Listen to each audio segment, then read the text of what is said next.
Gore, I just think there's so much to look at individually.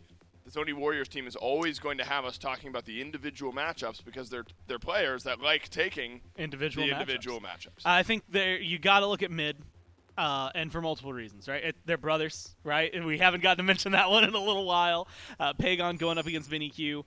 I think this is going to be a matchup fun to watch, and one that even last year was going towards Pagon, right? Kind of fresher blood, I think, to the scene than what we saw out of Vinny Q. And one that has more historically gone the way of Pagon. And so that the kinship drops once they load into the game. Right. And I imagine that that's going to be a very intense matchup because that one does weigh, I think, heavily on the map. Jungle obviously always comes into the equation. Panatom, who has been one of the best junglers in the SPL for years. Oath, who has that potential, right? It's always that potential, but whether or not we're going to see it fully realized. A lot of the turnarounds, a lot of the success that the Hounds have found so far this year has been sick plays by Oath.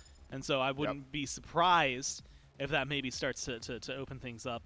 And the other one, I think, because the Hounds ban out the Nox, it's worth mentioning, it is going to be in the support role, right? Because Quig, still trying to get things under wraps over the last couple of years. There's been discussions. You've seen people post games for any of the Bolts matches.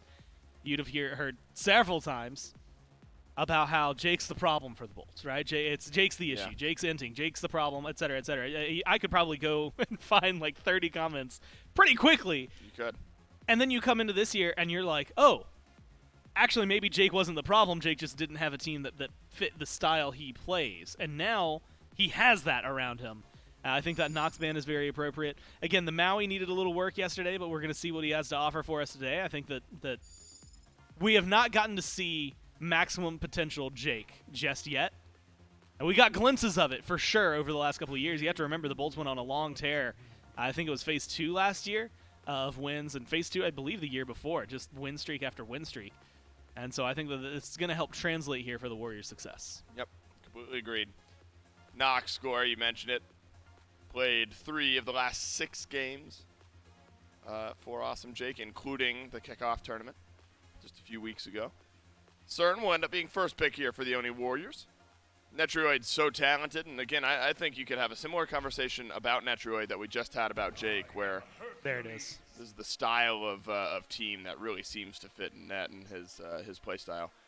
Herc hover, but not for long. It's locked in, potentially followed by an Ishtar. Blades of light. Is indeed, so not wanting to delay the Hunter pick at all, despite the Oni Warriors already having their CERN, Herc, Ishtar. A strong 1-2 from the Hounds. You know, what's been really interesting is watching some of these gods and realistically how successful these gods have been or how much they've shown up. Ooh. A lot, the top 5, like if you go pick man percent, Horus, Hercules, Marty, Vamana, Guan Yu. There's Warriors galore up there. I like the Hercules pick, though. It was absolutely baffling yesterday that the Warriors weren't leaning on it in Game 1. And even more surprising that the Leviathans also skipped over it. This time around, the Hounds aren't going to let that slip through. I think that's a very easy pickup for Ducky. It's going to be a very, already, impactful player, impactful god, just because of what Hercules brings in his kit. It doesn't like you could go 0-6 in lane. I don't even care. As long as you can make it to late game somewhat tanky, you're going to get a knock up, you're going to get a push, you're going to get a boulder. And so I like that that's the draft for the Hounds. Plus, you draft that Ishtar, as you had mentioned. You get a lot of pressure in the lane for it. Someone that hasn't been showing up as often, right? Marty has kind of taken the place with Kern, Ishtar, some of the other hunters swapping in and out for the other half of it. This is a matchup that feels like they recognize, you know what, crit right now is where we want to be. We don't want that ability damage. If you do, maybe you draft it for mid, but otherwise, I like seeing the current Ishtar. Even if it is the only 2 hunters we've been seeing for a couple of months, it just feels like they are doing a little more consistently than what we've gotten to see out of Marty. Because if I'm looking at it, like his pick ban has been pretty solid, but I believe his win rate itself hasn't been too spectacular. Overall, 33%, 2 losses, 4 wins. So seeing him go from like a top pick, top ban to kind of forgotten, I think players are starting to realize he's got a very niche position in drafts, and they're just not going to deal with it. Yeah, we sort of talked about Marty in the same vein as like an AMC, though, with the ultimate a bit more safe. Does not look like that'll be a conversation piece for now. Worth mentioning with this Morrigan lock-in for the Oni Warriors, Couldn't tell you where that's going to go. You Nope. traditionally would think mid lane. And yesterday, I think I declared, I was like, you know what? This is like such Yeah. a good pick for Yeah. Pagon. It plays him so well. In reality, I can't tell you where the Susano's going either. Good, that's a good point. Could also be Pagon playing Susano out of mid. So some flexibility for the Oni Warriors. And that's what Ducky talked about in the pregame interview, is that they just make you guess. This is an Oni Warriors team that you have no idea what they're going to pick. You have no idea where they're going to play it. It was Morgan solo yesterday. We've seen Susano for Pagon in past matchups. They make you think about every single lock-in. Some supports end up getting taken off the table with the final wave of bans. I think that's the important factor. You know, I talked a little bit earlier. We were talking about the team fight, right? How things kind of fell apart for the Hounds in the team fight, and how the Warriors, despite all odds, feel like they are more than capable in those team fights. Actually, you know, talking about one of the guys on the screen there on the left, Pagon, who I believe had mentioned that he had felt kind of overshadowed a little bit when doing shot calling on the Dragons, right? Wasn't able to get his voice maybe as heard because there's so many voices on that old roster that admittedly you're going to have clashing comms no matter what, unless one person just gets to kind of take over. But has talked about the fact that he's feeling a lot better and more confident about it, being more vocal this time around. And I think that's a huge difference. Not just for him, but it fits the playstyle of this team because they all – I mean, we use hold W, and sometimes we say that, and it might feel, I don't know, maybe mocking or belittling or something like that, maybe just too high view. Yeah. But that is what they do. They like to play aggressive. They like to get into the fight, and they all play at a similar pace. That's the thing that really helps them click together. And so knowing that you have someone who's making shot calls that match what you in your mind think should be happening as well – you know, they had said it. You don't have to call for that stun because that stun's just going to be there because they all know that that's how they want to play. And that's the thing, you know, that I've talked to Mifflin about and that I'm a little worried about is seeing how it transcends metas. But as of right now, it's working incredibly well for them. And I think that if this team, again, with this amount of pressure, with a draft like this where even in the top 3, I'm not sure where any of these are going because of how much they shift things around. And hell, even with the bottom 2, you're not entirely certain where some of those hovers might be going. There's definitely a lot of wiggle room, I think, for this Warriors draft. And that, like the Hounds have pointed out and like Ducky had said, is one of the hardest things to deal with as a team where you don't know how they're going to draft. You know how they're going to play at you, but you don't have a lot of time to prepare for it. Someone's eventually going to find that kryptonite, maybe trip them up. But the Hounds have a lot of work to do and try and do that here. Merlin, 71% win rate so far. Yeah, he's been doing pretty good. Either solo or mid, and then the Morrigan will go in the other spot. Which is funny that we say it so casually, but I guess just what we expect with this Oni Warriors team now. Normally this would be a big deal, but with the Warriors, I think it's just what we're expecting. Sylvanas as well, with an Atlas. This is an Atlas mid. I think it must be from Benny Q. We've seen Atlas mid once or twice. I feel like he's also played a Sylvanas mid, but we have seen Sylvanas mid. We can maybe ignore that I might, pretty handily. with Benny Q and then all of the Oni Warriors, I was expecting some goofiness in picks and bans. And so none of this is all that surprising to me. There's going to be what I'm guessing is one of these two Guardians over in mid for the Hounds, and then one of Merlin or Morrigan in the solo lane for the Warriors. If we had like line swaps or anything like that in Smite, Benny Q would be a Warriors player. Right? It's just it'd be like he'd be the 6th man on the team that like, hey, you know what? We need to tag X, Y, or Z out. Bring Benny in. It feels like he has that style of play and that kind of mentality, especially with his picks. Maybe it would flourish over there, same way Pagon has, but like you said, seeing what it is. I don't mind the Atlas in mid. I think it was actually, you know, Hurry last year sometime. We had pulled him in on the desk prior to him getting picked up by the Scarabs. And there was a point where he was saying, like, look, think about what Atlas brings. He's like, he's got really good ranged engage, but good ranged damage. He does a lot of things that if you typically talked about them, you would talk about it from a mage. And then he's also got Guardian scaling. So really, if you build him for a lot of that damage, maybe it's not going to hit as hard as some of the other mages, but you've got maybe more survivability. I think kind of equitable to Tiamat in a way, not necessarily like complete parallels, but in the sense that you've got someone who's a little tanky, pretty survivable, does a decent amount of damage. I think Tiamat's scaling is definitely going to help bring that damage number up. But because of because of all the other CC that, you know, is in the kit for the Atlas, it really helps it out in mid. And I think that it's something that, I mean, look, I'm probably not thinking, hey, this is going to get me first blood very often. but you aren't really looking for the kills yourself. I think they're stacking them over onto the Zerkat, over onto the Ishtar. Yep. Probably a little bit onto the Hercules here as well. Get those 3 online a little earlier on, get them rolling in a comfortable position. That's where your team's going to find the success. The other 2 are really just the setup. Such a unique matchup between the Oni Warriors and the Eldritch Hounds. Can the Warriors continue their roll? Can the Eldritch Hounds start a roll for themselves? We'll find out. Game 1 with J-Mac and Trelly. Yeah, thank you so much, Dave and Gore on the desk. And it's J-Mac, it's Trelly for game number 1 between the Oni Warriors and the Eldritch Hounds. Doug spectating for us as well, jumping into this first one. We saw a little bit of this yesterday from the Oni Warriors, Trelly. The Morrigan solo for SOT. Pagon, though, taking the Merlin this time. Sot maybe not having the most fun on that god.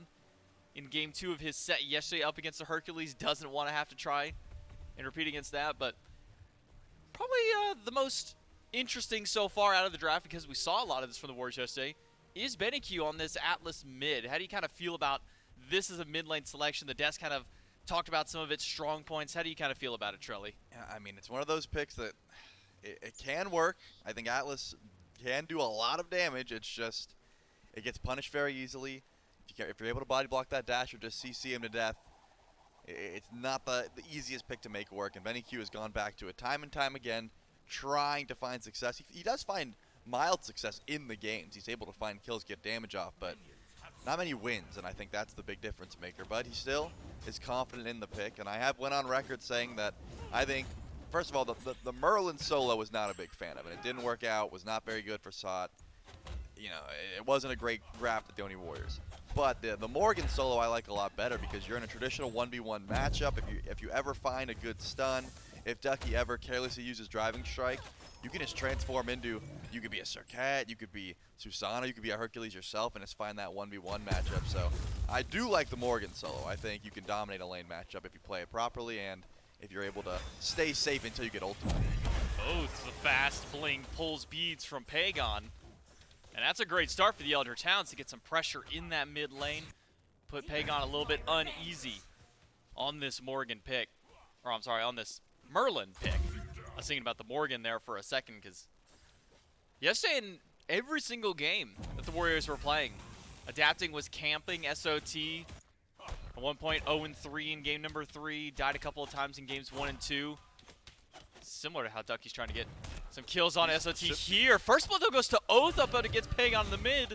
Stunned by SOT is the only reason he lives up against Ducky. That Driving Strike just a second off of cooldown. So living in the solo lane, but not so much for Pagon. Lost the beads early and then lost his life right after. Yeah, good looks by Oath. I mean, blinks in, pulls the bead, says, hey, I'm looking for another one. He's able to find it in BennyQ as the Atlas mid with the Conduit gem. You're going to have better clear. You're going to be a bit tankier early on. It just takes a bit before Merlin gets safe. I think you are more susceptible to death as Merlin between levels 1 and 3 than you are for the rest of the game, just because you have to decide, hey, at level 2, am I getting Flicker? Am I getting my escape? Or am I getting more damage to help clear the wave? Doesn't really matter at this point. When you lose those beads, Merlin goes down. So much sustain over here in the duo lane, though. They're scrapping. All the beads, though, to get away from the taunt. Dash in by Netroid to keep the chase going. Coast is one auto from death, but he will live. Meanwhile, we had a scrap on the right side of the map as well. SOT and Panatom both getting a bit low against Oath and Ducky, standing still near full HP for the both of them there. Narrowly avoiding death in the duo lane. Panatom and Sot able to squeak away from death on the right side. I love the fact that they are scrapping, though. I mean, usually when you see a duo lane like this, when you see a Sylvanas, you don't expect too much fighting. You expect a lot of sustain. As SOT is going to go stealth out. Does get the kiss off, though. Oh, and that is just a turnaround death now. Ducky credited to the kill, but all the setup there for Oath, taunting him out of that stun. SOT is getting the camp treatment again. It's what we saw yesterday whenever he was facing up against Adapting, and now losing his blue buff on top of that. Rough start for SOT in the solo lane. Yep, this is what can happen if you don't stay safe until your ultimate comes up. Once you get that ult, a lot of safety. You have your beads up, you're feeling good. But Oath knows this, and I got to give credit to this Zerkat. I mean, plays as aggressively as possible, recognizes, hey, we can probably have pressure in mid. Merlin's going to take a bit to get online. We definitely have pressure before this Morgan gets access to that ultimate, so we're looking for blue buff invades. Oath has made it happen throughout the map so far, and that's why you see the leads in pretty much every lane. I mean, Netroid and Awesome Jake were getting the better end of duo lane, as you probably should, once you get that extra sustain online and you're not able to clear the wave as easy. But Quick and Vaporish Coast, you'd think, would get the better end of just lane pressure, right? They both have those lob autos, they walk up, have all sorts of pressure, but it's the taunt into the root there from Netroid. So much damage that can be confirmed with those glaive auto attacks, and that's the only real lead the Oni Warriors have in that dual lane. Benekyu putting a bit of pressure on Pagon there, seeing that he's putting his priority points into that first ability, probably his best so for easy ranged poke damage on this Atlas. Beads are back up for Pagon now, so shouldn't be too worried should Oath make a rotation back in towards this mid lane. You can see that Oath maybe will try and fish for a potential pick, but with Benekyu going back to base, might be a little longer before Oath makes his mark known once again in the mid lane. So 2 kills up now for the Eldritch Hounds. You got to talk to Ducky a little bit before the game. Pagon will eat the beats this time through with the ultimate from Oath and some support from Jake. Does that kill? To mitigate through, Benekyu with ult, flicker just to the side. I echo the same sentiment of, would that have been a kill? Quite possible with that gem, but now SOT finds the taunt onto Ducky. Doesn't have the immunity from ultimate, just running as far away as he can. Finds a double push to go through the Typhoon, the double knockup as well. Ducky may just live through this because Oath is here, the boulder down as well. And Oath may try until this one gets the taunt onto Panatom, but with the jet stream down, Panatom is out. Ducky with the double push into the double pull. Is he still gonna fall though? The stun! Look at Ducky. He's so confused. He's like, am I about to die here? I'm wondering the same thing. That stun is gonna do so much damage. You already see it goes through. But where's the follow-up? That's the question, J-Mac. This one's gonna be close. Yeah, Oath is landed in and right in the middle of both of them. It's a matter of, can he body block a single ranged auto from this Morrigan that could potentially find that killing blow onto Ducky, as you say, is currently stunned as well. TBD, as far as if Ducky will go down. I can tell you he deserves to live just because of what he did prior. Yo, for sure. That and all the time, I mean, we see these Hercules and the number of outplays that we have been seeing just over the course of, I would even say, this season on that pick, considering how little maybe we've seen Hercules up until this. Maybe it makes a little more sense. We're not as accustomed to seeing the outplays that can be done there, but Ducky specifically has really made this pick shine so far in Season 10. I would say so, and I think it's a bit surprising that it gets left through so much, but I guess there are some impact picks throughout the entirety of the map that you don't want to give up. And can you worry about the Hercules that 40% of the time where he gets online late game and sets up so much for the team? The other 60, I guess, you're just worried about other picks. So Ducky gets to reprise that role, and so far has looked clean. In this case, I think that Oath has also been putting on a clinic. This Circat has been roaming throughout the entire of the map. It just seems like wherever he shows up, he's either pulling relics or getting damage, and that's a big look for an early Circat, because late game, we know what happened with the changes to Circat with the crit chance. We've seen how much he can do late game, especially with a little lead like this. And I think that's the important part that you bring up, is getting beads and getting damage up on the opposition, because a lot of times when we see the Circat and sometimes the other supports that we see around with Circat, it's one getting one set. Either one's getting beads or one's getting damage, but not often they're getting both. This time Oath able to do both of those, at least for his team. And that's even without Quig rotating out of lane just yet. Once the Sylvanas gets through, those pulls start landing, that's going to be a guaranteed beads. Those roots start landing if your mobility is down. Got to be able to beads away from there. So for now, Oath feeling like he's really setting himself up for success, but also even setting up Quig for some of the future rotations. Yeah, Quig's just in lane, though. He's just chilling. He's just going to sit over there. I think Awesome Jake and Quig are both just playing dual lane duty right now. We saw almost dead one time. We got very far away. One auto could have done it, but they're just sitting back. And I'm waiting to see the aggressive rotations, because early game, Pagon's getting pressured, right? That does open up the door for Benekyu. We've been talking a lot about Atlas mid. Can it work if given some space? Can it work if given a small lead like this? This is, I argue, one of the only times it can work, when you are ahead. It's so easy to punish this pick from behind, but since Benekyu's got that lead, he can sort of use his spells as aggressively as possible. That's kind of what I'm looking for. Apologies on the day. We're getting a quick peripheral swapped out for one of our players. We should be jumping ourselves right back into the game here in just a moment. We should be able to jump right back into the action. And the anticipation now, Trelly, does Ducky go down? SOT needs 2 autos, but he had the splash after. Oath makes it a 1-for-1 trade. to get at least a little bit of extra benefit there, but Sant does manage to claim the kill against Ducky, and Oath trades it back out. And that's what I was expecting to happen, right? Ducky has to die in that situation, but a lucky crit there to confirm the kill onto SOT. You get that crit chance once you get that ultimate. It's going to come through eventually, but counting on it, you know, that's the risky call. And Oath gets a second kill. 3-1 here for the Eldritch Hounds. And their aggression is not slowed down. It just seems like if Oath wants to fight, he's going to fight, whether that's in solo or in mid lane. Not much going over the left side of the map, though. I haven't seen Panatom or Oath really put any pressure towards this duo. And I think you got these immobile Guardians. If you can just delay the dash from Athena, there's a lot of CC that can sort of interrupt that. Could be looking to get aggressive over in that lane as well. Now we got both the Guardians of the Eldritch Hounds chilling out in the mid lane. Quig has made his rotation over to get a little bit of assist towards Benny Q. Meanwhile, Awesome Jake sticking around with Netroid for a little while longer over in that dual lane, maybe soaking up a little bit of extra farm. But now with the opportunity to go back to base, Awesome Jake might start to see some rotations from this Athena. And it's kind of similar mindset of what we got to see yesterday when the Chernobog came out for this Oni Warriors team, which is you're never really in a disadvantage in these fights because all it takes is one brief second and all of a sudden your 2v2 that you're in is now a 3v2 for yourself. And that was kind of the big problem in game number 1, at least for Leviathans to deal with, was this global pressure from at least the Chernobog. Now, instead of getting a heavy damage dealer rotate over, you're getting your frontliner and Jake to move over. Awesome Jake is going to be targeted here. Good pull, and they've got the CC chain. He's going to be stuck in place for a while. Got to get the damage through, though, and well, there's not a whole lot from Quig and Oath up against Jake. He'll be able to channel that Defender of Olympus, get himself out of danger right away with no hesitation. I thought more damage was going to be coming through there. It just seemed like the good pull, the CC, but Oath not doing much, and actually jumps in here. Oath doesn't realize where the rest of the team is. Panatom gets stunned by Coast, able to dash away, but that's going to be a force out of the jungler. No beats for him. Now Pagon under fire by Benny Q. A dash in. Ultimate, not enough damage. Benny Q going to get yanked back in, but Oath will dash through. Finds one, finds the taunt for the double. Oath is popping off for the Eldritch Hounds. Benny Q so close to a kill. Oath will go down as well. It is carnage across the map, Trelly. I mean, Oath comes up huge there. Benny Q really wants that solo kill. Doesn't quite have enough damage, but the Circuit is able to clean that up flawlessly.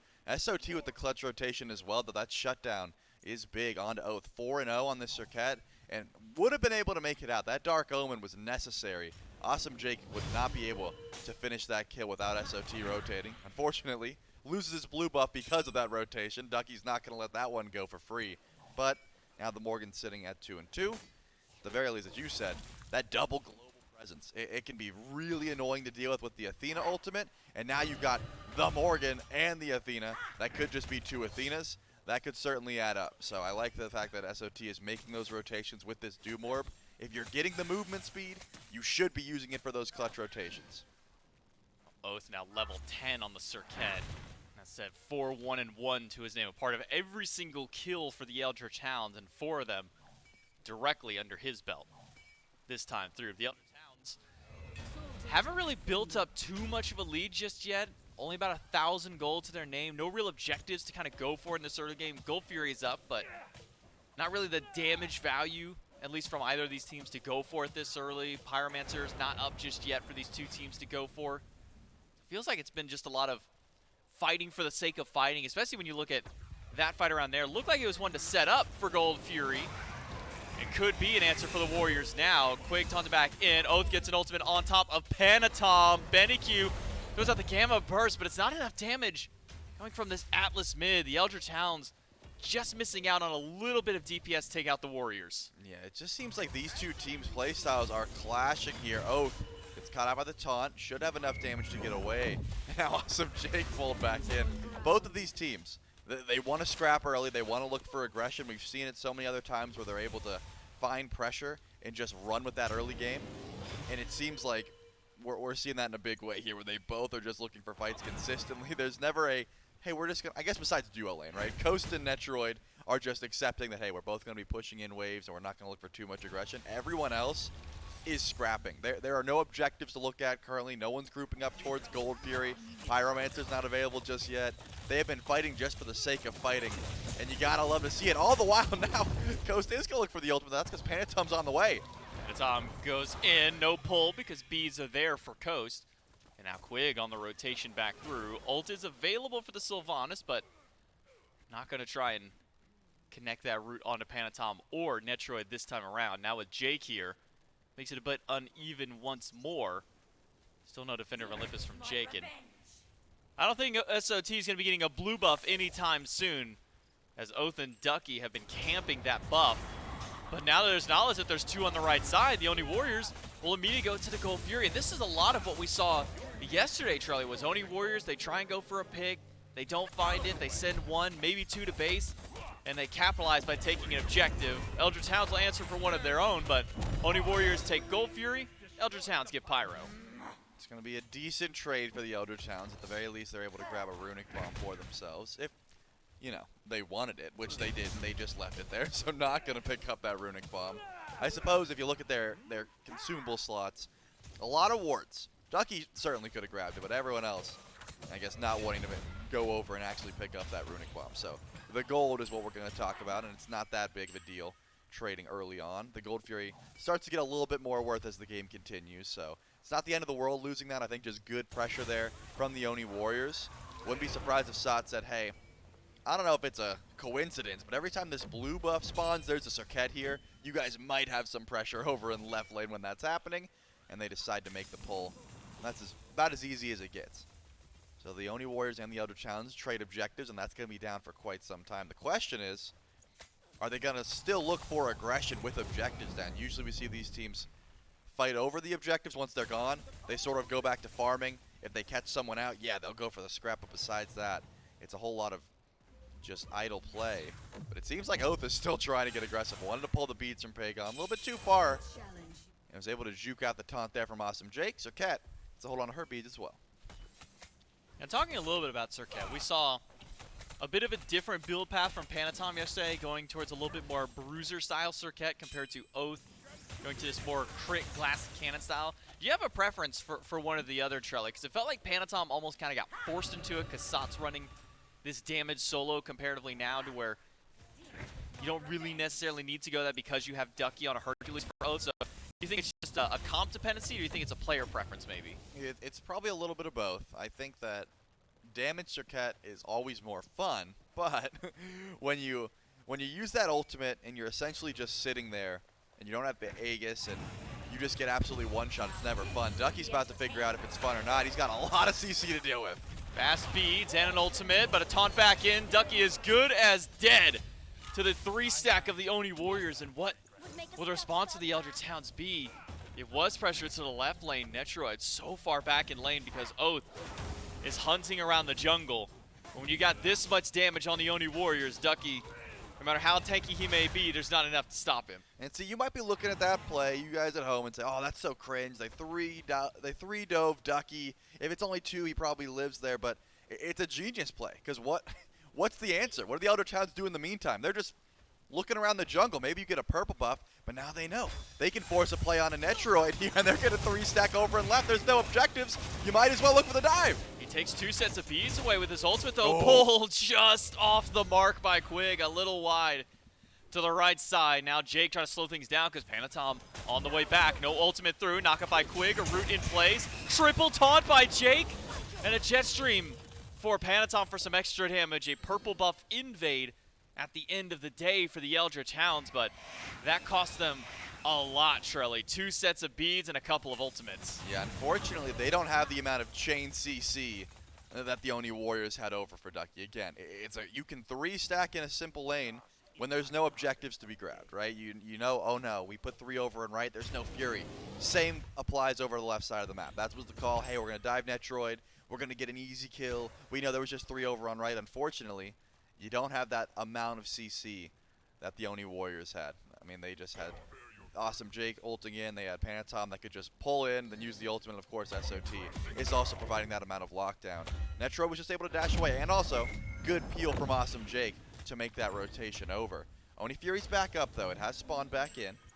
So I'm thinking Eldritch Hounds want to group up around that objective this time around. Don't want to go for the trade. But it looks like it's actually the Oni Warriors who are going to immediately pull the Pyro before anyone noticed. Eldritch Hounds sleeping on one objective, not the other, though. Fury not even contested by the Eldritch Hounds. Nobody in position for it either. Ducky has made his rotation towards mid. Doesn't even use the teleport, just walked in from base. But now nothing to be done for the Eldritch Hounds. They don't immediately try and pull a Fury. Oni Warriors just get a Pyromancer for absolutely free. And Charlie, what does that maybe adjust now for momentum for the Warriors? Because they were down like 5-2 as far as kills were concerned. It was only about 1,000 gold. Now with positioning around the Oni Fury, Oni Warriors can really start this team fight up. Jake goes in, finds a taunt onto just Benny Q, but it's only Benny Q who eats that taunt. He'll be just fine to start it out. Yep, full rotation over. Both solo landers are here. You do lose that bubble if you're awesome Jake, so you have to watch out for a bit of the CC that the Hounds are able to dish out, but no team wants to go for the pull immediately. That ward vision was pretty clutch there for the Eldritch Hounds. They realized early on, there's a 4-man grouping on this Fury. We want to watch out. And Sot's been on point with hitting these Dark Omens. You don't want to go in with that mark on you. You know, get exploded and even more damage comes your way. So you got to watch out for where this Morrigan is positioning throughout the team fight. But the Hounds have not left. They're still sticking around this Oni Fury. They've got Ducky here. They've got their solo laner for a reason. Remember, Sot doesn't have teleport. He has his ultimate. He could teleport into Athena and get there immediately. But Ducky wants to use that relic for some use, so he's going to stick over here for a little bit longer before going back over to solo lane. It seems like a bit of a double down at the moment. No team wants to go for the pull, so Ducky will channel the back. I'm wondering if the Oni Warriors figure this out if they go for the pull once again, but still, ward vision on the objective. Meaning no team is going to be able to sneak it, not yet. No, not with those Oracle Harpy Vision helping out the Warriors and Eldritch Hounds with just a regular old ward sitting inside the pit as well. Netroid, who has been the subject of invades at least for the Eldritch Hounds in these last couple of rotations, he had to take his buff all the way back towards tier 2 tower to guarantee that it doesn't get invaded by the Hounds. Ducky, he's been over here for a while now. Didn't need to use the teleport to get over towards mid, just walk there, tried to set up for Gold Fury, didn't find anything. Will now finally rotate back out to the solo lane, but to me, Trelly, I mean, as long as he has this teleport up, can get back in no problem, but this should be a call maybe for the Warriors to get the action started. Oath and Panatom will trade out some damage, fast beads from Oath to escape the clutches of Sot, but this is exactly what the Oni Warriors do. They try and find these cheeky picks, and they go immediately for an objective. Oni Warrior, only Coast is here to try and stop this one. Will fire out the ultimate, does not take it away. The Oni Warriors get the Fury, ult for Benny. Just not enough damage on a Netro. A double taunt from Jake.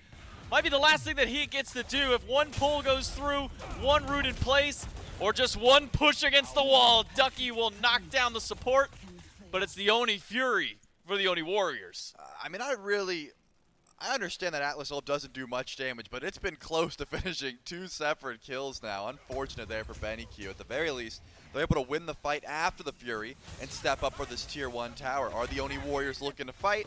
Doesn't seem like it. It seems like they're tucking their tail and running. They want to try and defend, but they're not going to risk their lives for it. And now, the Eldritch Hounds are heading towards Fire Giant. Pyromancer's not up for a bit. It doesn't look like they're actually going for it. They want to set up an ambush here. Let's see who walks up. Netroid and Pagon sitting there with each other. Do they know this is out? Do they step over a ward? It looks like they're going for the full wrap here. Who's going to walk up? Oath will be the first one for the Eldritch Hounds. Jake now spotting out the full man squad of the Hounds in the jungle. Will let his team know, hey, good call, not stepping forward.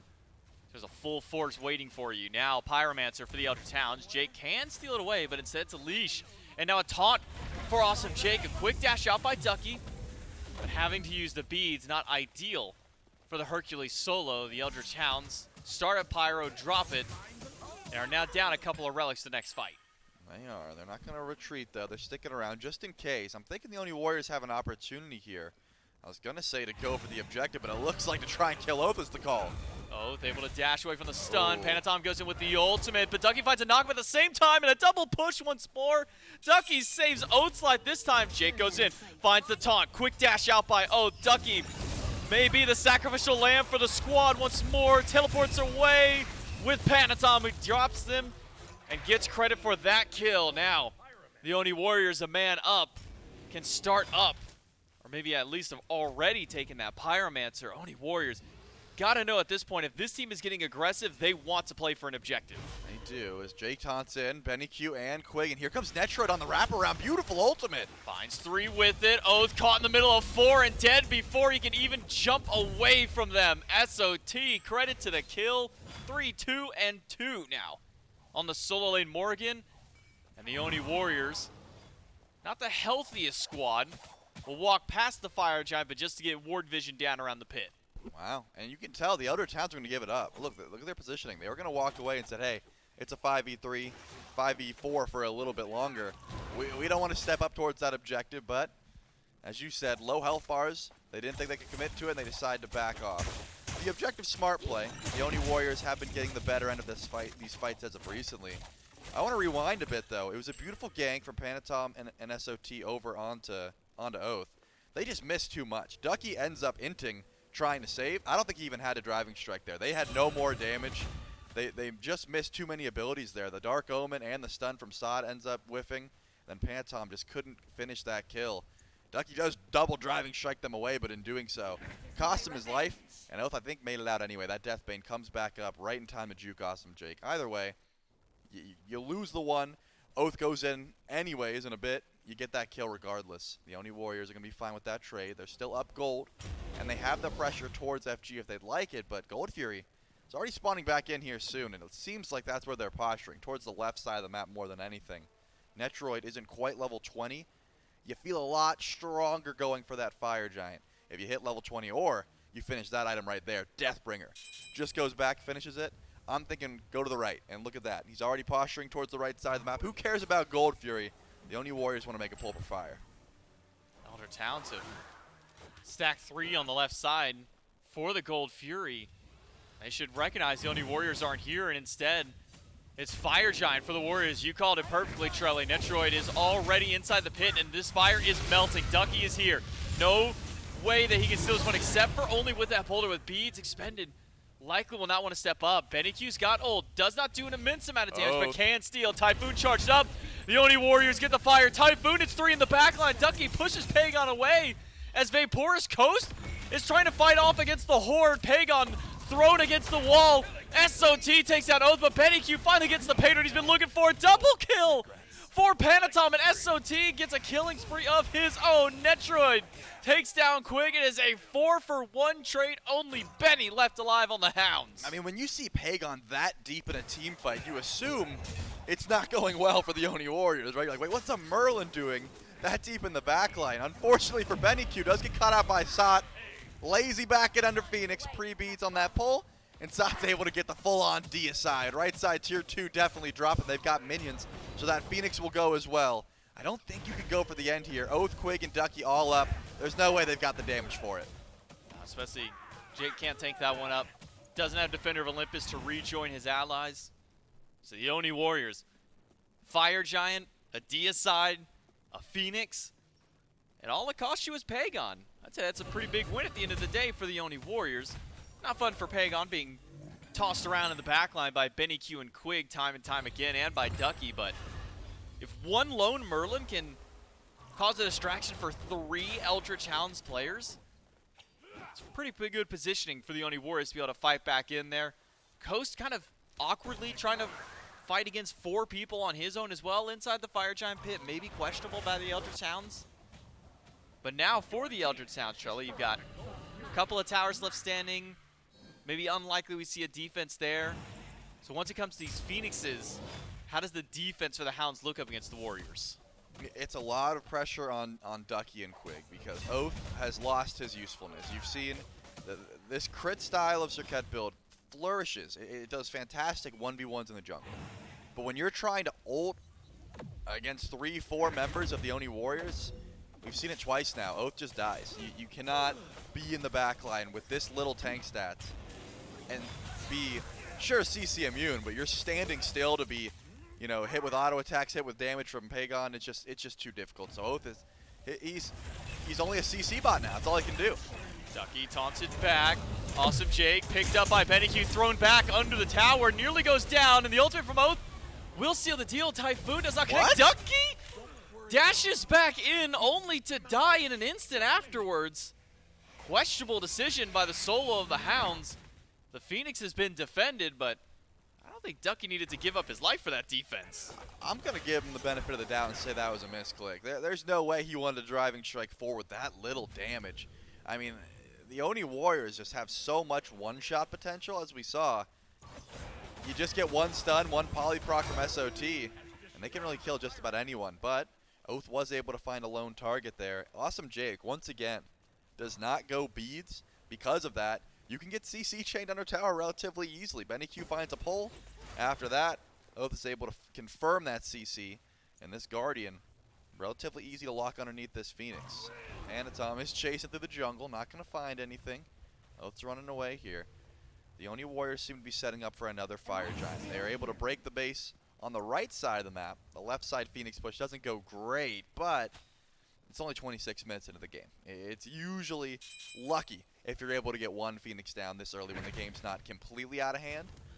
13,000 gold in favor of the Oni Warriors is getting to that point, but you still are able to find a defense if you can lock down some of these tankier targets. And as I said, the tanks have a lot of weight here. Quig and Ducky, and in this case, I forget that Benny Q is also technically a Guardian.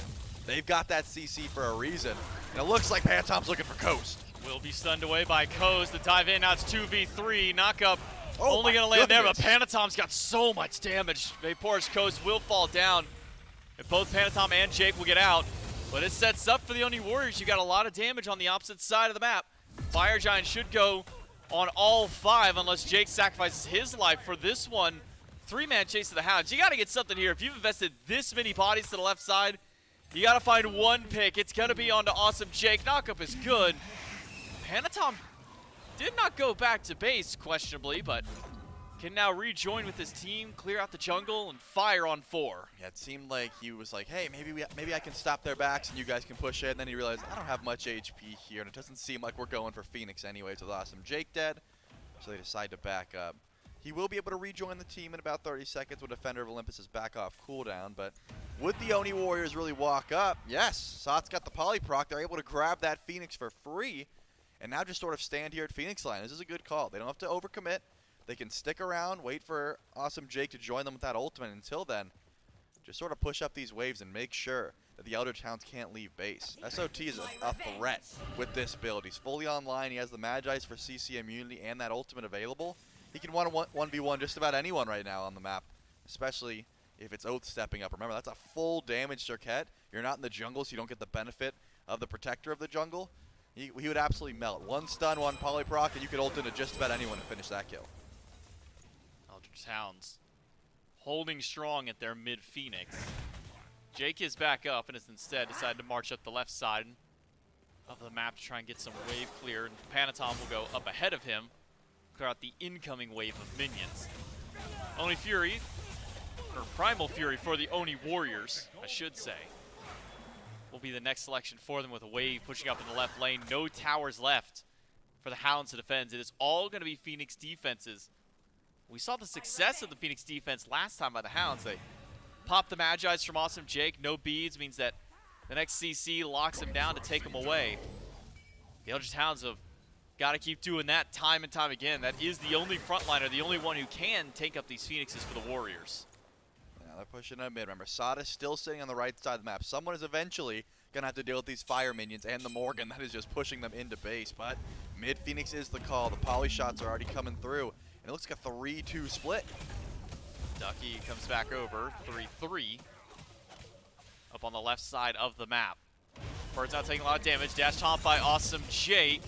Phoenix still alive. Quig will pull the bubble away. A good route to knock that one out. Meanwhile, Benny and Oath will defend up against the mid Bird. Right side is still having minions pour through. Taunt is good onto Ducky, but a pull back on Jake. A knock up in the tower, a root as well, but the CC is not enough. They need just a little bit more damage. Benny Q's ult, that is the third time this never game. does enough. He has nearly gotten a kill, but is just shy. It is never doing enough to finish a kill. Panatom is going to get chunked by Benny Q over the wall, and Awesome Jake goes back to base. Will Defender of Olympus in. Where's the siege at now? Seems like they're switching over to mid lane, but Awesome Jake, you don't have beads. He gets pulled back into the Phoenix again, does have dash to get away, is trying to juke. to find an opening through, but to the backline goes Panatom up against Ducky. Typhoon channeled, and Typhoon Beautiful good. ultimate. Panatom finds a double kill, caught out Coast, and now Oath has been left alone as well. Jake will take it with the taunt. SOT to the backline with a Typhoon of his own, sets up for Pagon, and the Oni Warriors with only Benny Q still left standing. The Oni Warriors will march into the throne room. They'll take down the Titan in game number 1 for their squad. And they're going to have to play with their food a bit. Benny Q with a huge pull is not going to be able to find a kill. What? He does pull Psych. Jake in the fountain. I was Got going one. to say, if you get that pull in the fountain, maybe you're able to finish that one. But once again, it seemed like the defense was strong, but Ducky stepped up a bit too far. He was chasing kills. Pantom comes in, uses the Typhoon to confirm 1 kill. I think he accidentally kills Coast. I don't think he had any idea. Looking at his player cam, he was like, oh, there was an Ishtar behind that wall. I didn't know, but thanks for the double kill. And after that, 5v3, your siege is just effortless. I mean, it looked so great for the Eldritch Hounds to start this game out. Panatom gets on a roll early, finds the first blood, goes over to Soul Lane, gets pressure for Ducky. But it just felt like there was nothing beyond there. It was just early game kills for the Eldritch Hounds. Meanwhile, the Oni Warriors felt like every time that they were trying to start a fight, every time they wanted to get a kill, whether they got the kill or not, it just felt like objective was the name of the game for them. And it could have something to do with the fact that Oath got a lot of those kills in this Circuit, this crit build. It's very difficult to be that backliner. I think Susano's got all that movement, right? He doesn't have to stand still for very long. Panatom, despite finding some deaths early, was able to get to the backline and use that explosive damage and get out. Oath, he had a full commit. He was either, I'm killing you guys or I'm dying. So you asked me a bit about the hybrid versus full damage. It depends on how much dive your team actually has. Unfortunately for the Hounds, even with a great start, they fall down in game number 1. The Oni Warriors start out the set strong. We'll see if they can keep it up in game number 2 right after this.